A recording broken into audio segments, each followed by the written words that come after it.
Through the inspection repair list, and then we'll bounce back and forth between the two estimates. So the first one that's on here is the gap around the wall needs to be sealed, basically where the HVAC lines go into the house, especially on brick structures. They usually chip those out. The brickwork's already done when the HVAC is put in, and they'll chip a big hole in there. This has a new HVAC unit, so they likely installed new line sets and everything. They just didn't seal off around that. So I gave them an estimate to fill in that gap. And the other item they call out on this one is this old dryer vent. Apparently the washer and dryer used to be in a different spot. It's just sitting loose underneath there, so I just got to pull that out, rip it out, and throw it away. And then there is a crawl space door that has a gap at the top. This home inspector claims that varmints could crawl in there, but you can't fit your pinky in there, so I don't know what he's thinking. But anyway, what I'm going to do is put some trim there to close that gap in. The next one's foundation work. I don't have to worry about that one. And my bid on that first one was like $35. Basically all I'm using is some spray foam and a little bit of 1x2 trim. So I didn't see that. I'm pulling the dryer vent out. I won't have 20 minutes tied up in the whole repair. They did call out some water stains. The home inspector did not find any active leaks at the time, so I'm going to need to look at that when I crawl underneath the house and see if there's any active leaks. It is underneath the tub, so those can be pretty costly. If you have to rip the tub out and replace the subfloor, you could be into a whole bathroom remodel. But I'm going to look and see if there's any active leaks. If there's not, and the wood's still in decent shape, other than maybe some surface mold, I didn't foresee that they probably needed to do anything on that right now.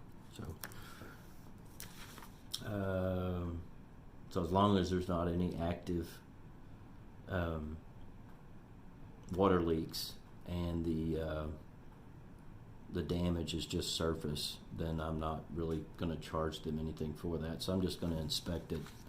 There's nothing wrong with surface mold. If it hasn't been leaking in a while, the mold's probably already dried up. So I just need to inspect that. These are some of the items that you probably want to go to the house and look at. Roof structure in the attic.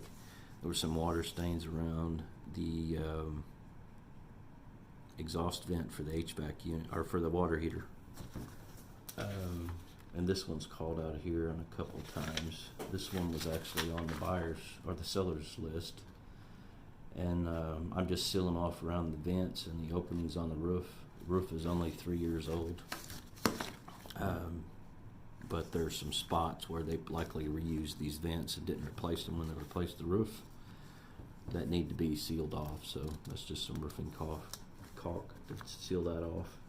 But anytime I have to go on the roof, I charge more.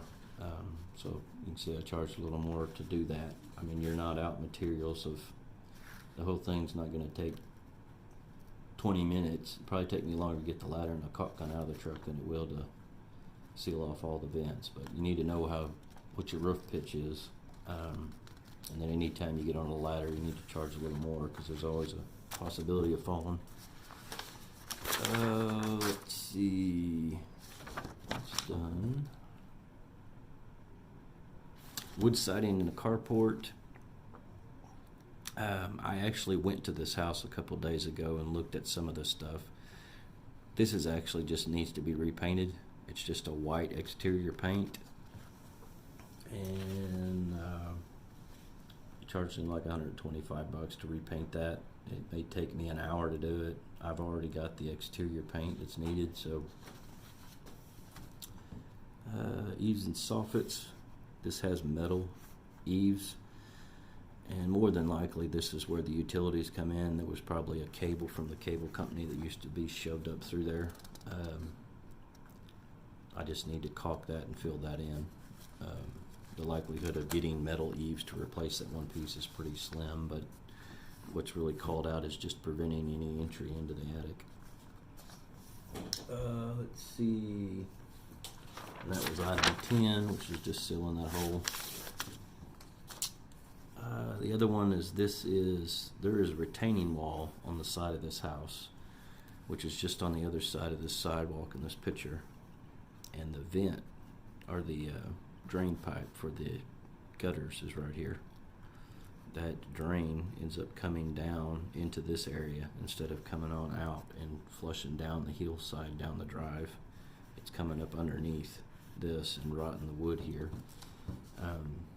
So we talked about it when I was there with the homeowner, probably getting an extension on that drain pipe to drain it on down the hillside instead of it coming in here is going to help that a lot, but it's not going to prevent the water that comes in this area from going around. So I can take care of what's coming off the roof, but what is running down the hillside, down this sidewalk, is still going to continue to do that. So we talked about some options on that. But for the home inspection, actual item that's called out, so usually I'll talk to the one wanting the repairs and let them know the proper way to do it, and then the way just to resolve the issue that's called out on the report. So you need to fill out whoever's paying for the repairs. Are they just wanting, just make this inefficiency correct, or make whatever discrepancy the home inspector called out correct, cheapest way possible, or fix it the proper way. So you got to kind of know that ahead of time. They also talked about cracks. There was some settlement cracks in different areas. There was cracks on the concrete slab. There was cracks on the brick on the side of the house. It's got foundation issues. I can seal those cracks with some concrete caulk, which is basically what I told her I would do. But those are issues that are going to, even if I fix them today, they're liable to be cracked 2 or 3 years from now, because they're going to constantly have settling issues in that area. Let's see. They also want me to fix a couple shingles on the roof. This is one, if you don't have a picture, you'll need to look at. I keep a bundle of shingles. Weathered wood in my area is the predominant color used, has been for several years, so I keep a whole bundle of 3-tab and architectural. And these are architectural, so I'll just bring a stack of architectural shingles with me to replace the ones that are damaged on the roof. Let's see, which one was that? Yeah, that was on this seller's addendum, or seller's estimate. And then for some reason this had gutter guard on it, but they put a lip around the back side of the house that actually lifts the shingles up. I don't know why. So it actually creates a little gutter here on top of the roof to where water can get underneath the shingles and get on top of the plywood that's underneath here, and water's not able to run down into the gutter system. So basically what I originally thought maybe they just cut the shingles short, but they didn't. I'm just going to go in and rip that channel out, and then the shingles will lay down like they're supposed to. So some stuff like that, you'll have to actually be on site to give a decent estimate on those. Let's see, what else? There is a water faucet at the house that is sticking out of, it's not pictured here, but this has old style brick crawl space vents with screen mesh in there, and the water faucet is just stuck out of that screen mesh, and it's bouncing around inside there, so they never actually secured the water faucet to the house. I just need to screw that in, so not that big of a deal. But I did have to bid on doing that item, which is just securing it to the home, and there's my estimate for that one. That was number 16. The back of this house has a bathroom, a washer and dryer, laundry room, and 2 little bitty bedrooms that apparently used to all be one open living space. So you can tell it's real choppy. It was all done after the fact. The washer and dryer used to be in a different spot, and they just run a hole through the wall to push the lines through. When I looked at this, all the water stains there had dried up. So all the black that was on there was actually falling off. It was all dry. So what probably happened is somebody moved the washer and pulled the drain for the washer out enough to where it was not hitting the drain hole in the drain box, which was what was happening. So there's not really any repair needed there, but they called it out because there was water stains there. I didn't see anything active, but I did tell her that probably need to run I put it in my estimate, they probably need to run the washer and dryer for a while and make sure that it doesn't leak. And then I put in replacing the feed lines, so the hot and cold line, those need to be replaced periodically anyway. So I priced to put new water lines in. Number 18, this is the trap, the S-trap for the dishwasher. And usually your dishwasher drain is just a flexible PVC, and it's not even PVC, it's a flexible plastic line. Comes from your dishwasher underneath your sink, and it connects to either your garbage disposal or it tees into your drain lines just before your P-trap underneath your sink. This one actually goes underneath the house, has an S-trap on it, and goes into the main drain line.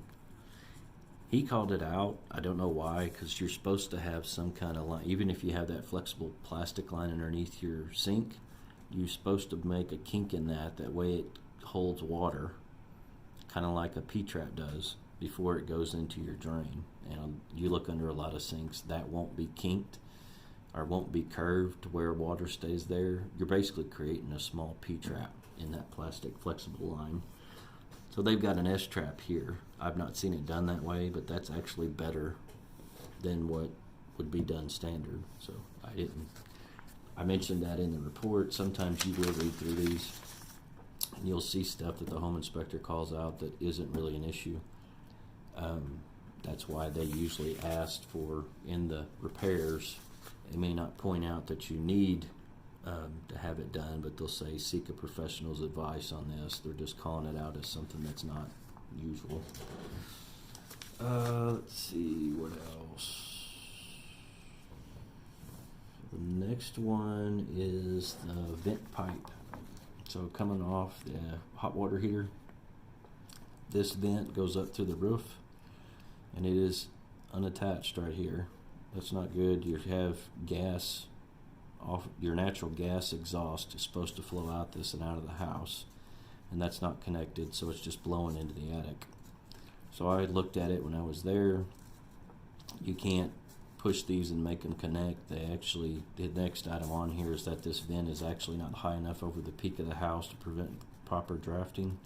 So I'm just going to buy a 4-inch piece of extension to connect these two, which will get the gas out of the house, and that'll actually take care of 2 items at the same time. Because his next item here, number 20, is that it's not over the proper grade for the draft. So when I put that extension on, that'll bring this up and take care of both of those items.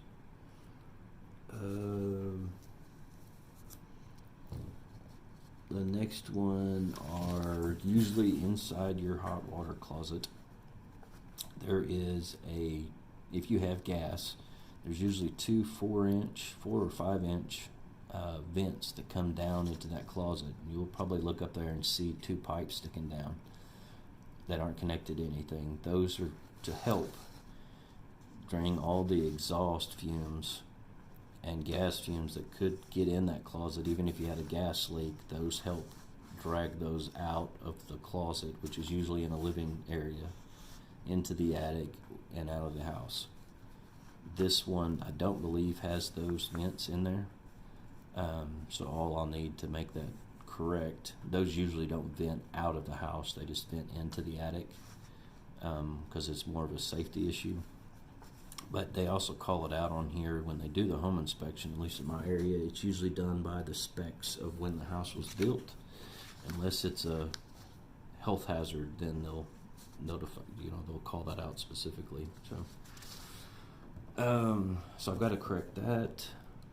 And then the TPS, which is your thermal pressure sensor on your hot water heater. This just had a half-inch copper line coming off of it. It's supposed to be at least 3/4 coming off that. This has a new hot water heater, but that TPS line has to be connected and flow out of the house. So this luckily is only 7 foot from an exterior wall.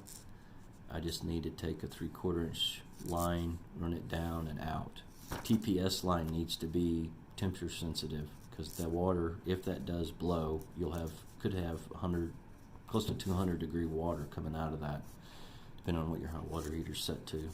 So you don't need to use just standard PVC. You need to use something that can handle that hot water. And the other item is they did put a drain pan on this, but they didn't connect it to anything. So this drain pan comes with a fitting that is supposed to be connected to a drain line. So I'll have to cut a hole in the floor and run this along with this 7 feet out to the outside of the house. Let's see. And I did price those out. It's $175 for those.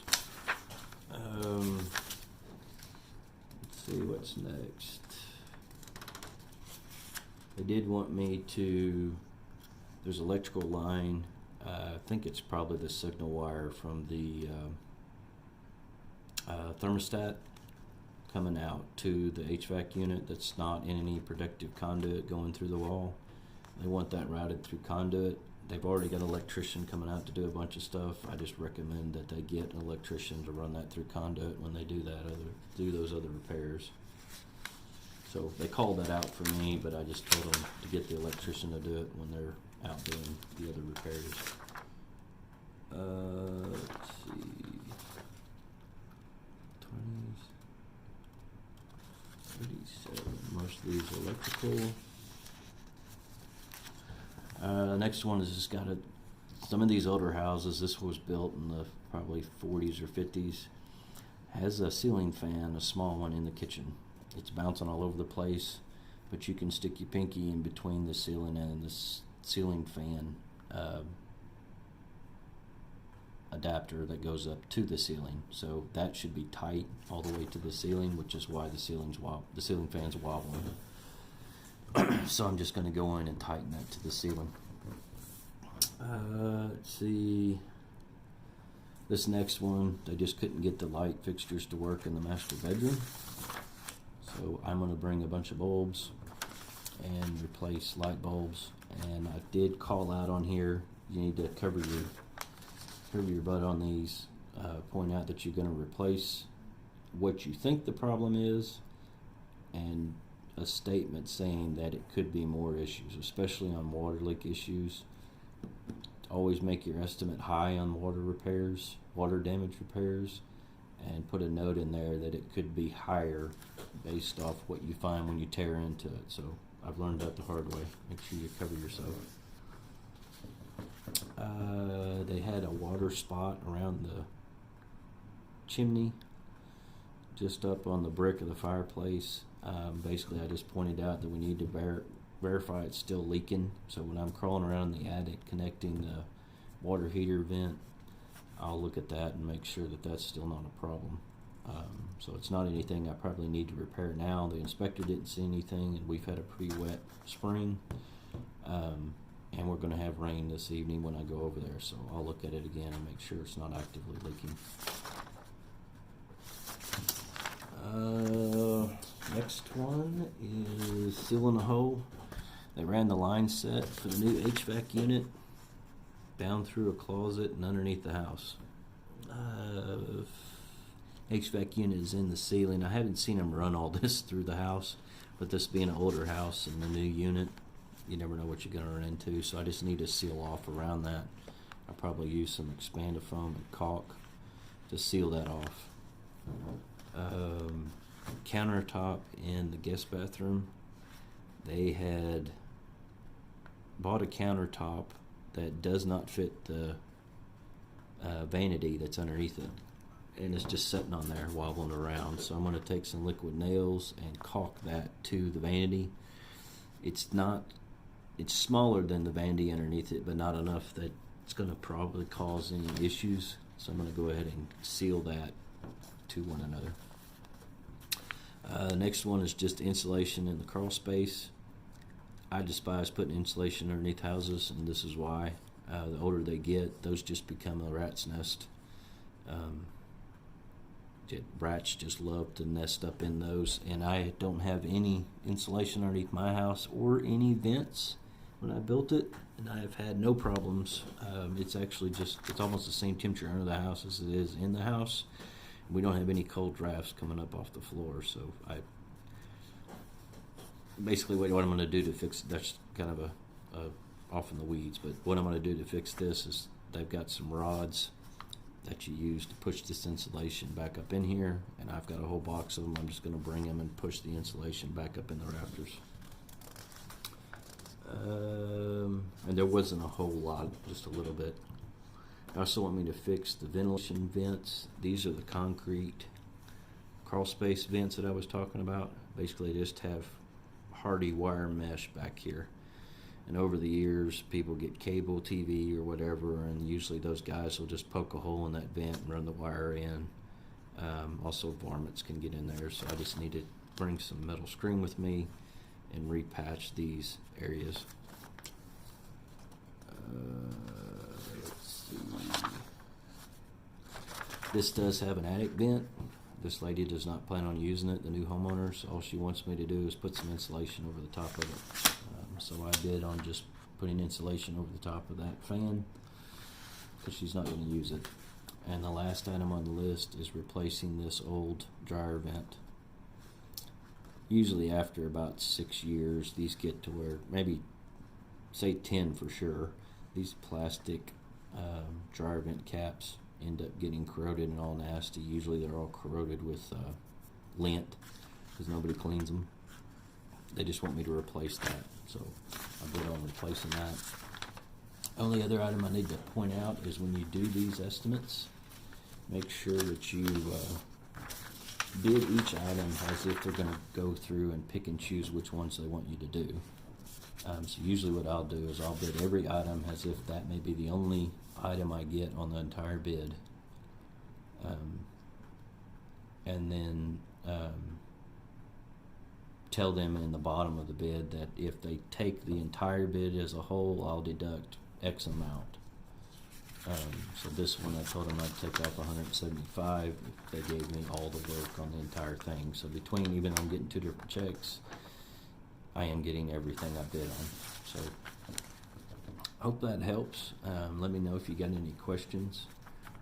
Don't forget to give it a thumbs up and subscribe, and I will be posting more videos of me actually doing the repairs on these. So thanks a lot.